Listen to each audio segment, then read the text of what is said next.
नमस्कार साथियों। हफ्ते की पाठशाला के दूसरे एपिसोड में आप सभी का स्वागत है। इस हफ्ते का विषय मैंने दुनिया भर में हो रहे ज़मीनी विवाद को एक वैश्विक रूप में देखने का प्रयास किया है। बार बार फ़िलिस्तीन और इजराइल के रिश्तों को लेकर के बातचीत हो रही है। हालांकि संघर्ष विराम हो चुका है, सीज़ फायर हो चुका है, लेकिन कुछ चीज़ें हैं जो और देशों से ऐसा ही कुछ देखने और सुनने को मिलता है। कुछ और देशों में ऐसा ही सुनने को मिलता है। आपको पता है कि 1948 में द बेलफ्लोर डिक्लेरेशन के तहत इजराइल और फ़िलिस्तीन को बांट दिया गया था, बना दिया गया था। और इसमें एक बहुत ही कह सकते हैं कि बड़ी भूमिका ब्रिटेन की रही, इंग्लैंड की रही है। दोनों के बीच में एक ऐसा बंटवारा हुआ जो पूरी दुनिया अगर चाहे, मिल करके भी चाहे, तो उसे वो रिजॉल्व नहीं कर सकती है, सॉल्व नहीं कर सकती है। तो आप देखिए कि पूरी दुनिया में बार बार बात तो होती है शांति की, लेकिन दुनिया के बहुत सारे देशों में अशांति है, और अशांति का एक कारण ज़मीनी विवाद दिखाई पड़ता है। अभी हाल ही में इजराइल और फ़िलिस्तीन के मुद्दे पर संयुक्त राष्ट्र मानवाधिकार परिषद यानी कि UNHRC ने एक बड़ी भूमिका अदा की है। इजराइल के खिलाफ प्रस्ताव पास किया है और कहा है कि इजराइल जो है इस पूरे मामले में दोषी है। इस फ़िलिस्तीन के लोगों पर जो बमबारी हुई है, जो जिस तरीके से इजराइल ने हमला किया है, लोगों को मारा है, वहाँ के लोगों को क्षति पहुँचाई है, वहाँ के समाज को, वहाँ के लोगों को एक वो मानवता को शर्मसार करने वाला बताया है। हालांकि UNHRC की बैठक में लगभग 24 देश ने वोटिंग की थी, और इनमें से 9 देशों ने वोटिंग में इजराइल के खिलाफ वोटिंग की। हालांकि बार बार इजराइल ये कह रहा है कि हम अपने बेलगाम लोगों को बचाने के लिए ही जवाबी कार्रवाई कर रहे थे, हमने शुरुआत नहीं की थी। शुरुआत जो है वहाँ के आतंकवादी संगठन, जिसको कई देश मान्यता देते हैं आतंकवादी संगठन की, कई देश नहीं देते हैं, उन्होंने जब बमबारी स्टार्ट की, तब इजराइल ने अपने लोगों को बचाने के लिए, जो कह सकते हैं कि विरोध में शुरुआत की थी आतंकी हमलों के जवाब में। लेकिन अब यहाँ पर एक बड़ा, जब ये UNHRC ने एक प्रस्ताव पास कर दिया, 9 देशों ने इजराइल के खिलाफ जाकर के ये बात कह दी, तब लोगों की नज़रें दुनिया के और देशों पर पड़ गई कि क्या होने वाला है देश में। अब कौन से देश फ़िलिस्तीन के साथ हैं, कौन से देश इजराइल के साथ हैं, किसने वोटिंग साथ में की, किसने विरोध में की। इसमें एक अब पता चलेगा कि जब हम देखते हैं तो इससे पहले इजराइल ने एक बात कह दी है पहले ही कि UNHRC ने जो अंतर्राष्ट्रीय नियमों का मजाक बनाया है, और ये जो उनका प्रस्ताव है वो आतंकवादी संगठनों को जो है प्रोत्साहित करेगा। ये इजराइल ने खुले शब्दों में कह दिया। अब संयुक्त राष्ट्र मानवाधिकार परिषद की इस वोटिंग में Bharat, France, Italy, Japan, Nepal, Poland, Netherland, Fiji, Bahamas, Brazil, ये ऐसे देश हैं जिन्होंने हिस्सा नहीं लिया। लगभग 47 देशों का संगठन है, और इनमें से इन देशों ने जो है वो हिस्सा नहीं लिया। लेकिन कुछ ऐसे देश भी हैं जिन्होंने हिस्सा लिया है, वो मैं अभी आपको बताता हूँ। अमेरिका जो देश है, उसने UNHRC से अपनी सदस्यता को ही खारिज कर लिया था पिछले, जब ट्रंप की सरकार थी अमेरिका में, तो इससे उन्होंने अपना पल्ला झाड़ लिया था कि हम इसका सदस्य ही नहीं बनना चाहते हैं। देखिए कि कैसे ये UNHRC कैसे काम करता है, इसकी अपनी रूपरेखा क्या है। उस पर इजराइल ने एक बहुत अच्छी बात कही जो शायद हम सबको समझना चाहिए। हो सकता है ये पक्ष अन्य देशों के तरफ से गलत हो, लेकिन जो तथ्य है वो तथ्य को सत्यापित करके मैं यहाँ रख रहा हूँ कि संयुक्त राष्ट्र मानवाधिकार परिषद ने 2014 में आईआईएस और 2015 में बोको हरम जैसे संगठनों का विरोध किया था, निंदा पास की थी। ये वही संगठन है जिसको आज हमास के लिए एक शब्द भी नहीं बोला जाता यूएनएचआरसी में। इजराइल ने इसी को मुद्दा बनाया और कहा कि जब हम इंतज़ार कर रहे हैं कि कब यूएनएचआरसी हमास जैसे आतंकी संगठनों को मानेगा कि वो आतंकी हैं, उनकी घटनाएं आतंकी हैं। अब चीन का क्या इसमें रोल प्ले है? चीन कहता है कि हम चीन के कई कारण हो सकते हैं विपक्ष में होने के। इसका एक बहुत ही जो कह सकते हैं कि इम्पॉर्टेंट कारण जो मुझे समझ में आता है वो हो सकता है कि यही हो। हालांकि बहुत सारे और भी कई हो सकते हैं लॉजिक, लेकिन एक लॉजिक ये है कि जब इजराइल ने चीन को अवाक सिस्टम देने से मना कर दिया था, बेचने से मना कर दिया था, ये लगभग 4-5 साल या 10 साल पहले की, मतलब मोस्टली 10 साल पहले की बात है, 10 साल के बीच की ही बात है। चीन ने अवाक सिस्टम की मांग की थी इजराइल से, और इजराइल हमें पता है कि दुनिया का एक ऐसा देश है जहाँ पर रडार सिस्टम है और खुफिया तंत्र है वहाँ का, और जो कह सकते हैं कि हथियार हैं वो बहुत ही उम्दा तरीके के वहाँ पर बनाए जाते हैं। तो 2009 और 10 में रूस निर्मित इल्यूजन सेकेंड 76 से लैस Falcon airborne warning and control system यानी अवाक्स भारत को इजराइल ने 2009 और 10 में बेचा था। ये वही समय है जब इजराइल ने चीन को मना कर दिया था यही सेम सिस्टम देने से। चीन तब से इजराइल को सवालों के घेरे में रखता है, और भी कई कारण हैं सवालों पर रखने के लिए। उसको अपनी बहुत सारी मजबूरियां हैं, बहुत सारी उसके अपने आपसी रिलेशन है। भारत यूएसए के साथ में उसका इजराइल का संबंध भी चीन के विरोध में जाने का एक कारण बनता है। लेकिन अब आप देखिए कि चीन और फिलिस्तीन और इजराइल के मुद्दे पर चीन की मीडिया क्या कह रही थी वो बहुत ज़रूरी हो जाता है देखना। चीन के खिलाफ चीन ने इजराइल के खिलाफ अपने मीडिया में रिपोर्टिंग्स की हैं। एक बहुत अच्छे CGTN नाम का वहाँ का न्यूज़ चैनल है, उसके बहुत ही प्रसिद्ध रिपोर्टर या एंकर झेंग जून फेंग ने तो ये भी सवाल उठा दिया है कि इजराइल जो कर रहा है, इजराइल के लिए अमेरिकी सहयोग क्या सचमुच साझा लोकतांत्रिक मूल्यों पर आधारित है? अब इजराइल और अमेरिका का जो आपसी संबंध है उस पर सवाल उठाते हुए जब चीन की मीडिया कहती है, तब इस पर चीन सरकार की आधिकारिक कोई प्रतिक्रिया अभी तक नहीं आ रही है। हालांकि जब भी आएगी वो कई बार साथ में भी आ सकती है। कोई बहुत बड़ा मामला नहीं है, चीन खुल करके भी इजराइल का विरोध कर सकता है। दरअसल इजराइल के कृत्यों को देखते हुए एक भारतीय होने के नाते अगर देखा जाए तो चीन भी कुछ वैसा ही करता है जैसा इजराइल कर रहा है। इजराइल ग्रेटर इजराइल की तरफ बढ़ रहा है।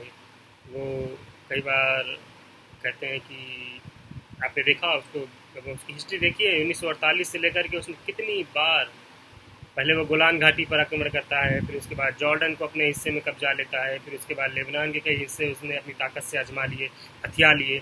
उसके बाद अब तो वो लाल सागर की तरफ बढ़ रहा है, और जहाँ से वो अरब देशों को एक संदेश दे रहा है कि अरब देश शांत हो जाए, नहीं तो वो मिडिल ईस्ट का पूरा एरिया जो है वो अपने कब्जे में कर लेगा। वो अपनी ताकत को दिखाकर ये एक संदेश देना चाहता है दुनिया को।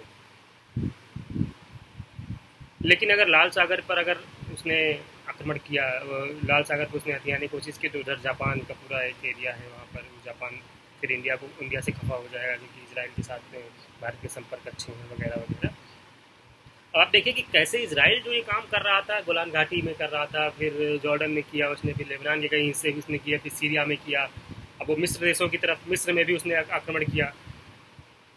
जब मैं पिछले एपिसोड में आपको बता चुका हूँ कि मिस्र में जब उसने मिस्र के कुछ हिस्से को हथिया लिया, उसके बाद फिर मिस्र के साथ दोस्ती रखनी थी, क्योंकि कई बार कहा जाता है कि हम पड़ोसी बदल लेते, हम दोस्त बदल सकते हैं लेकिन पड़ोसी नहीं बदले जाते। तब मिस्र को उन्होंने अपना बनाया और अपना बनाने के बाद फिर उनको मिस्र से जीता हुआ जो हिस्सा है उसको वापस कर दिया। और तब से लेकर मिस्र जो है, इजिप्ट जिसको हम इजिप्ट कहते हैं, वो आज भी एक अच्छे रिलेशन के साथ में इजराइल के साथ में खड़ा हुआ दिखता है। हालांकि वो है मुस्लिम कंट्री, लेकिन कई मायनों में वो और जो मुस्लिम देश हैं उनसे थोड़ा सा अलग है। अब आप देखिए कि चाइना क्या करता है, वैसा ही कुछ चाइना ने किया।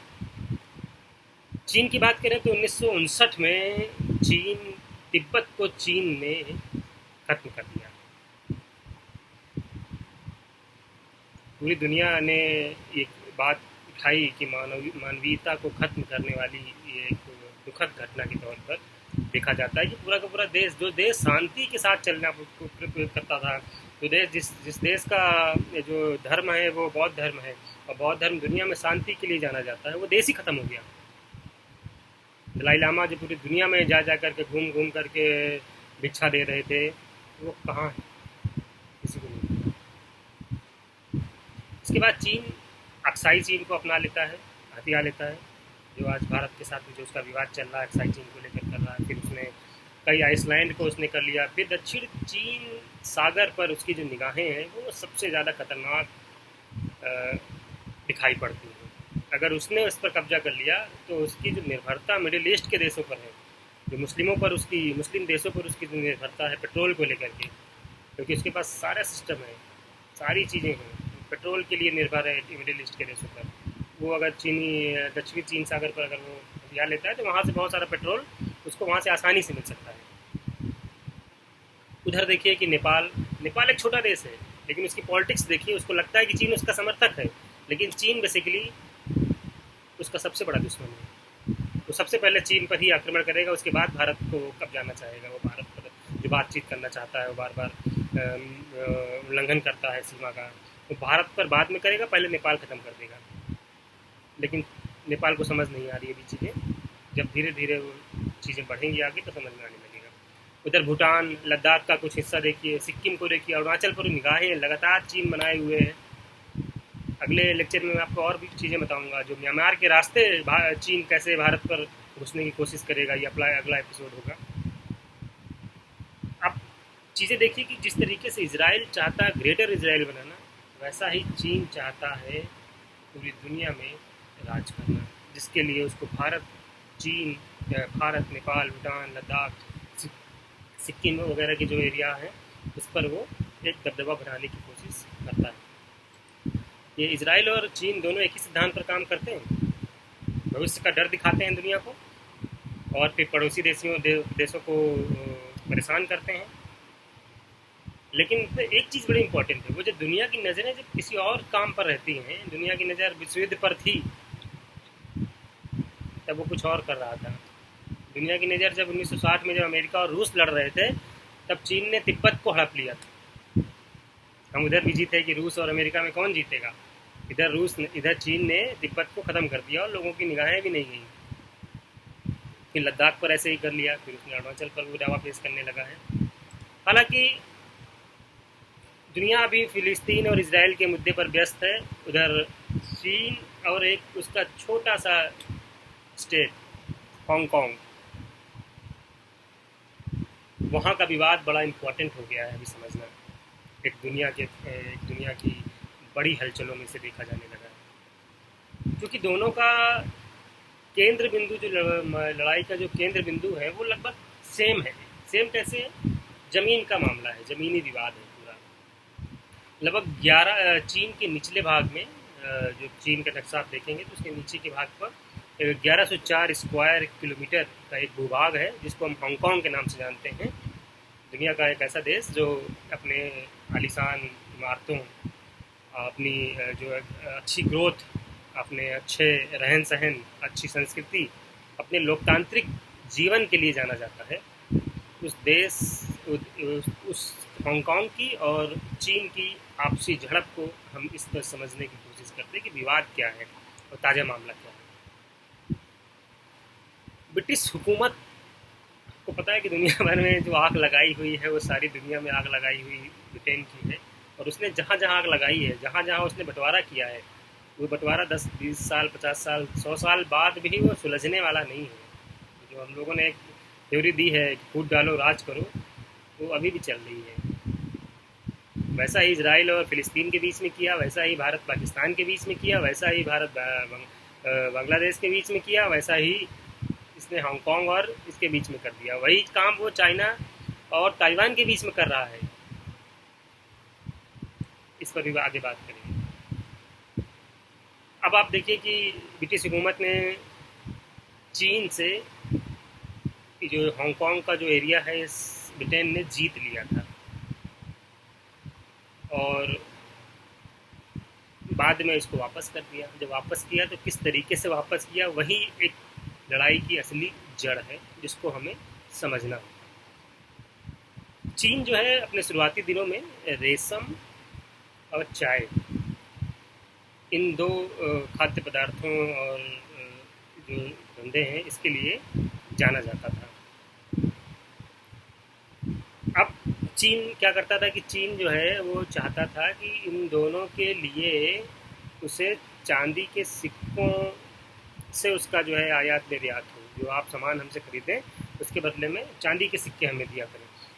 लेकिन ब्रिटेन चाहता था कि हमसे सामान खरीद लिया करे, वो चीन सामान के बदले सामान का रिश्ता करना चाहता था, नहीं हो पाया। तब चाइना को ब्रिटेन ने एक ऐसा पदार्थ दिया जिसका वो आदी हो गया। नाम है ओपियम, यानी अफीम। ये अफीम जब चीनी लोगों को मिल गया, जब वो सामान वहाँ से रेशम और जो कहते हैं कि चाय पत्ती, चाय, जब दोनों दोनों को जब लेते थे ब्रिटेन वाले, तो इसके बदले में उन्हें अफीम देने लगे। व्यवसाय बढ़ गया, लोग आदी होने लगे, लोगों के अंदर एक तरीका। अब वही दुनिया कहती है कि अफीम का नशा है। अफीम, कार्ल मार्क्स ने भी कहा कि जो है धर्म अफीम है, मतलब वो अफीम को ऐसी संज्ञा देते थे। तो बेसिकली सारी चीज़ें हो गई। अब ब्रिटेन को, अब चाइना को समझ में आ गया कि ऐसे रात हम तो नष्ट हो जाएंगे, बर्बाद हो जाएंगे। तो 1839 से 42 के बीच में पहला युद्ध हो गया अफीम के लिए, जिसका नाम दिया गया कि फर्स्ट ओपियम वॉर। उसी वॉर में ब्रिटेन ने चाइना को हरा करके ये हांगकांग हड़प लिया। थोड़ा सा छोटा जो 1104 स्क्वायर फीट का हिस्सा है वो ब्रिटेन ने हड़प लिया। अब ब्रिटेन जब जीत लिया तो, लेकिन अफीम अभी भी ब्रिटेन के लिए इम्पोर्टेंट थी कि अफीम अभी भी चाहिए, लेकिन चीन मानने को तैयार नहीं था फिर से। तो फिर उसने कहा कि फिर युद्ध किया। 1856 से लेकर के 60 के बीच में फिर ओपियम वॉर किया। तो इस बार और हिस्सा ब्रिटेन ने जो है हांगकांग, जो चीन का हिस्सा है हांगकांग के रूप में जिसे हम जानते हैं, उसको और बड़ा एरिया कब्जा कर लिया। दुनिया भर में इसे अनइक्वल ट्रीटी नाम की संज्ञा दी जाती है। ये बहुत ही गलत हुआ चीन के साथ। अब चीन इधर बीच में अपने जो पूरे काम करता जा रहा था, लगातार काम करता जा रहा था, अपने औद्योगिक घरानों को बढ़ा रहा था, अपनी जो है जीडीपी बढ़ा रहा था, उद्योग धंधे लगा रहा था देश में। तो चीन को पता चल, जब ब्रिटेन को लगने लगा कि ये देश मजबूत हो रहा है, तो उसको मजबूर होना पड़ा, ब्रिटेन को मजबूर होना पड़ा ये देने के लिए हांगकांग को। तब लेकिन बीच का रास्ता क्या हो सकता है, क्योंकि बीच का रास्ते पर बात बहुत करता था ब्रिटेन। भारत में भी किया उसने, इसराइल में भी किया, यहाँ पे भी किया, बहुत सारे देशों में किया। बीच का रास्ता ये निकला कि 1898 में ब्रिटेन ने हांगकांग को लीज पर ले लिया। अब जब लीज पर ले लिया तो ठीक है, लीज पर ले लिया तो काम वही चलता रहा, धीरे धीरे चलता रहा। और उधर बीच में हमें चीन ने अपने देश में अफीम को बैन कर दिया। ये अफीम कहाँ से होती थी? अफीम भारत में हो रही थी। भारत के लोगों को जो है भारत से अफीम की पैदावार बढ़ती थी, वही अफीम जो है चीन में बेची जाती थी, दी जाती थी। तो अब जब लीज पर ले लिया इसे, तो 1997 में ये करार जो लीज है वो ख़त्म हो गया ब्रिटेन का। अब चीन को लगा कि भाई अब तो हमें मिल जाएगा ये, अब तो हमारा लीज भी पूरा हो गया है, अब हम नहीं देंगे, अब हमारा हांगकांग हमारा हो गया। लेकिन ब्रिटेन ने यहाँ एक और गेम खेला। उसको कहा कि आप देश ये ले लीजिए, लेकिन वन नेशन टू रूल 50 साल तक चलेगा हांगकांग में। और इस पर मुहर लग गई। और अब जो 2047 आएगा आगे, उसमें चाइना के हाथ में हांगकांग हमेशा के लिए आ जाएगा। लेकिन अब दो चीज़ें यहाँ समझने वाली हैं कि पूरा चीन अलग और हांगकांग अलग। वहाँ की संस्कृति, कई सारी संस्कृति अलग है, बहुत सारी सभ्यताएं अलग हैं, बहुत सारा जो लोकतांत्रिक प्रणाली है, वहाँ की सरकार चुनने का अधिकार है, वो सब कुछ बहुत डिफरेंट है। वहाँ के लोग और लोकतंत्र के साथ रहते हैं, बहुत लोकतांत्रिक व्यवस्था का पालन करते हैं, चाहते हैं कि लोकतंत्र इस देश में हो। लेकिन कुछ चीज़ें समझिए कि जब वो लोग जो हांगकांग से जो पहली बार जो ओपीएम युद्ध हुआ था, तब लोग वहाँ से वापस चले गए थे, जो जहाँ पर इंडस्ट्री का एरिया था, जो इंडस्ट्रियल एरिया, क्योंकि वो जो समुद्र के किनारे है और समुद्र के किनारे जो इंडस्ट्री लगती है, तो वहाँ से माल को ले जाना ढोना बहुत आसान होता है। तो वहाँ से हांगकांग से लोग, जो प्रथम ओपीएम युद्ध हुआ, वहाँ से लोग भाग कर चले गए सऊदी अरब सेकेंड वाले में। अब जो सऊदी चले गए, यूएई चले गए, तो यूएई जाने के बाद वहाँ की हालात चेंज हो गए। बहुत सारे जो है कंपनियां वहाँ लग गई। तो अब 90 और 2015 का जो यूएई है, उसका जो अंतर दिखता है आपको दुनिया भर में, उसकी कहीं ना कहीं एक देन जो है वो ओपीएम युद्ध है, हांगकांग और चीन के बीच के रिश्ते हैं, और इसमें ब्रिटेन का रोल है। तभी आज वो ऐसे मुकाम पर खड़ा है। अब बात कर रही है चलेगी कि 2047 में जब चीन हांगकांग को ख़त्म कर देगा, हांगकांग को अपना लेगा और वो अपने रूल के अकॉर्डिंग चलाए, क्योंकि रूल भी ख़त्म हो जाएंगे। इसलिए चीन चाहता है कि वो अपने जो उसका आने वाला है, ये पूरा हांगकांग जो उसके अंडर में आ जाएगा, उसको वो अभी से परेशान करने लगा है। इसी के लिए वो अम्ब्रेला मूवमेंट जो हुआ, उसके विरोध में भी एक नई नई वो आई, वहाँ पर एक नया रूल आ गया कि हांगकांग में सरकार तो बनेगी, लेकिन उसका जो कौन लोग खड़े होंगे, उसका चुनाव जो है वहाँ से होगा, बीजिंग से। लेकिन अब जब बीजिंग से होगा तो फ़ायदा क्या हुआ?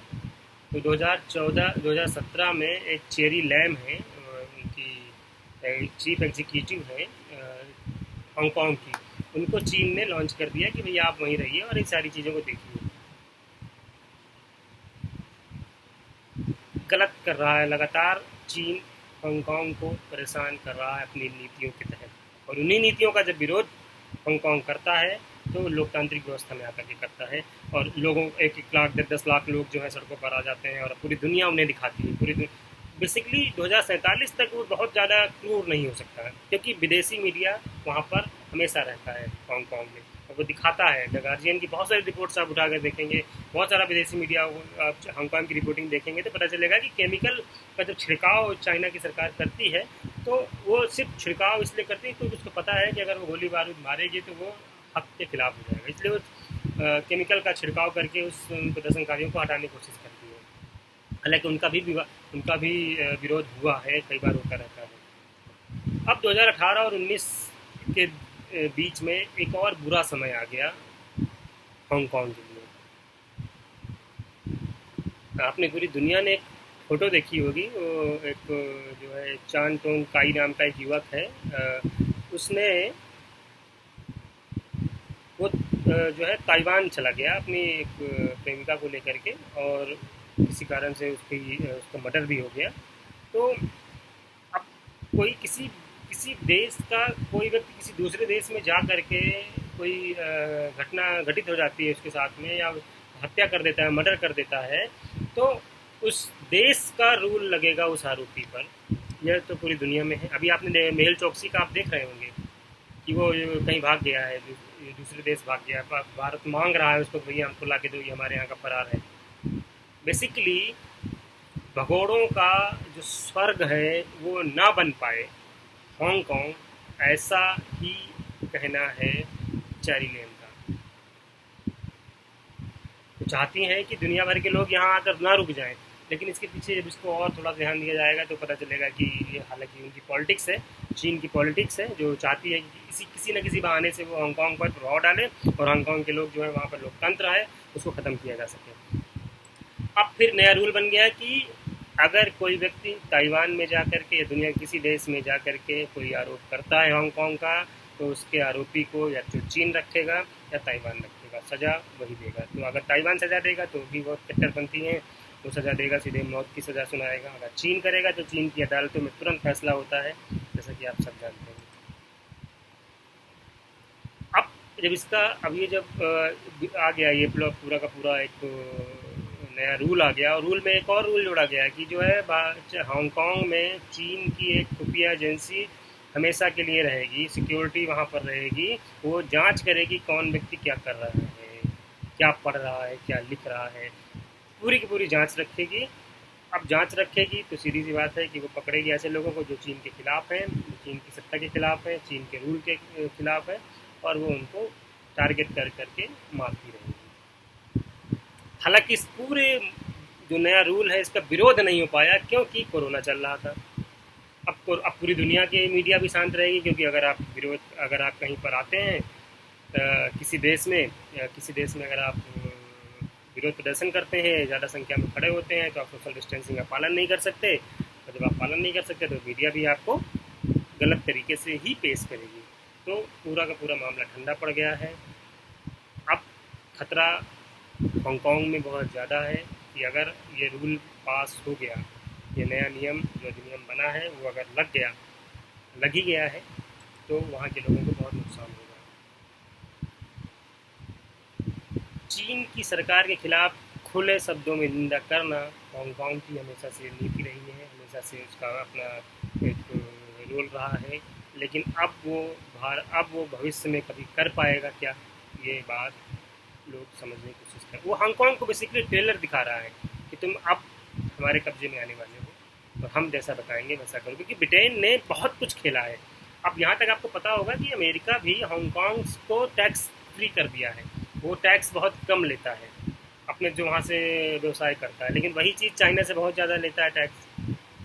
तो चीन पागल नहीं है, चीन समझता है कि हांगकांग की वजह से दुनिया के और देश उसको प्रताड़ित कर रहे थे, परेशान कर रहे थे, इस वजह से 2047 का वेट कर रहा है, और लगभग 30-40 लाख लोग जो वहाँ पे रहते हैं उन पर वो नज़र बनाएंगे। हालांकि ब्रिटेन ने जब इनकी हालत देखी कि 2047 के बाद ये ख़त्म हो जाएगा, तो उनके कोई हस्तक्षेप नहीं रहेगा, तो ऐसे में उन्होंने हाल ही में एक नागरिकता देने का वादा किया है कि अगर आप चाहें हांगकांग वाले, तो वहाँ पर ब्रिटिश नागरिकता उनको दी जा सकती है। हालांकि चीन ने मना कर दिया है कि आप ऐसे हमारे देश के नहीं ले, यहाँ पे लोगों को नहीं ले जा सकते, यहाँ बहुत सब खुशहाली है वगैरह वगैरह, आप ऐसा मत भूलिए। अब दुनिया के तमाम देशों की तरह यहाँ पे भी ज़मीनी विवाद सुलझने के जो संकेत दिख तो रहे हैं संकेत कि हो सकता है ज़मीनी विवाद सुलझ जाए, लेकिन एक देश अपनी संस्कृति, अपनी सभ्यता, अपना एक लोकतांत्रिक व्यवस्था और खुलकर जीने की परंपरा को ख़त्म कर देगा, ऐसा मालूम देता है दुनिया भर की मीडिया रिपोर्ट्स को देखते हुए, दुनिया भर के जो अलग अलग संविधान हैं उनको देखते हुए। फिर देखिए कि फ़िलिस्तीन भी उस संकट से जूझ रहा है कि अगर वो 48% से 12% पर आज चला गया है, तो लेकिन उसने हमास जैसे संगठन का साथ दिया और दे रहा है। तो क्या हांगकांग वालों को भी कुछ ऐसे संगठन के बारे में सोचना चाहिए? ये मेरी अपनी राय नहीं है, मैं फिर कह रहा हूँ, ये सिर्फ सोचा जा सकता है कि फ़िलिस्तीन जिस तरीके से हमास का साथ देते हुए करता है, क्या इसी तरीके से क्या उससे भी आगे आना चाहिए, हांगकांग को भी अपने हथियार उठा लेने चाहिए, या फिर हांगकांग को सिर्फ और सिर्फ अपने लोकतांत्रिक हुकूकों का पालन करते हुए ही आगे बढ़ना चाहिए? क्योंकि संघर्ष दोनों का ज़मीनी है, दोनों का संघर्ष अपने अस्तित्व की बचाने की लड़ाई है। और दुनिया में आप सोचिए कि दुनिया में शास्त्र के बल पर शांति का पाठ पढ़ाने वाला देश तिब्बत अपनी पूरी परंपरा ख़त्म कर चुका है, अपना वजूद ख़त्म कर चुका है, और चाइना उसे हथिया चुका है। क्या अब हांगकांग भी ऐसी ही कगार पर आ गया है? क्या उसे दुनिया के और देशों में शरण लेनी पड़ेगी वहाँ के नागरिकों को? क्या UNHRC जैसे संगठन इस पर भी कुछ बोलेंगे? ये सब आप जानिएगा, या आप सोचिएगा, इस पर पढ़िएगा, और इस पूरे मामले में फ़िलिस्तीन और हांगकांग के जो रिश्ते हैं, जो मुद्दा है, इस पर आपके कोई भी सवाल है, कोई भी जवाब है, कोई भी कमेंट आप करना चाहें कोई अपनी बात रखना चाहें तो कमेंट सेक्शन में आप रख सकते हैं। मुझे ऐसा लगता है कि हांगकांग और फ़िलिस्तीन के जो मुद्दे हैं, देश हैं, वहाँ के जो मुद्दे हैं, वहाँ की जो संस्कृति, वहाँ की जो परंपरा, वहाँ का जो माहौल है, उसमें बस फ़र्क लोकतांत्रिक मूल्यों का है। वरना आज हम दूसरा फ़िलिस्तीन देख रहे होते हैं हांगकांग की नज़र में। हांगकांग के बहाने हम फ़िलिस्तीन जैसा एक फ़िलिस्तीन में जो बवाल हो रहा है, इसराइल बेसिकली इसराइल बहुत ख़राब देश है।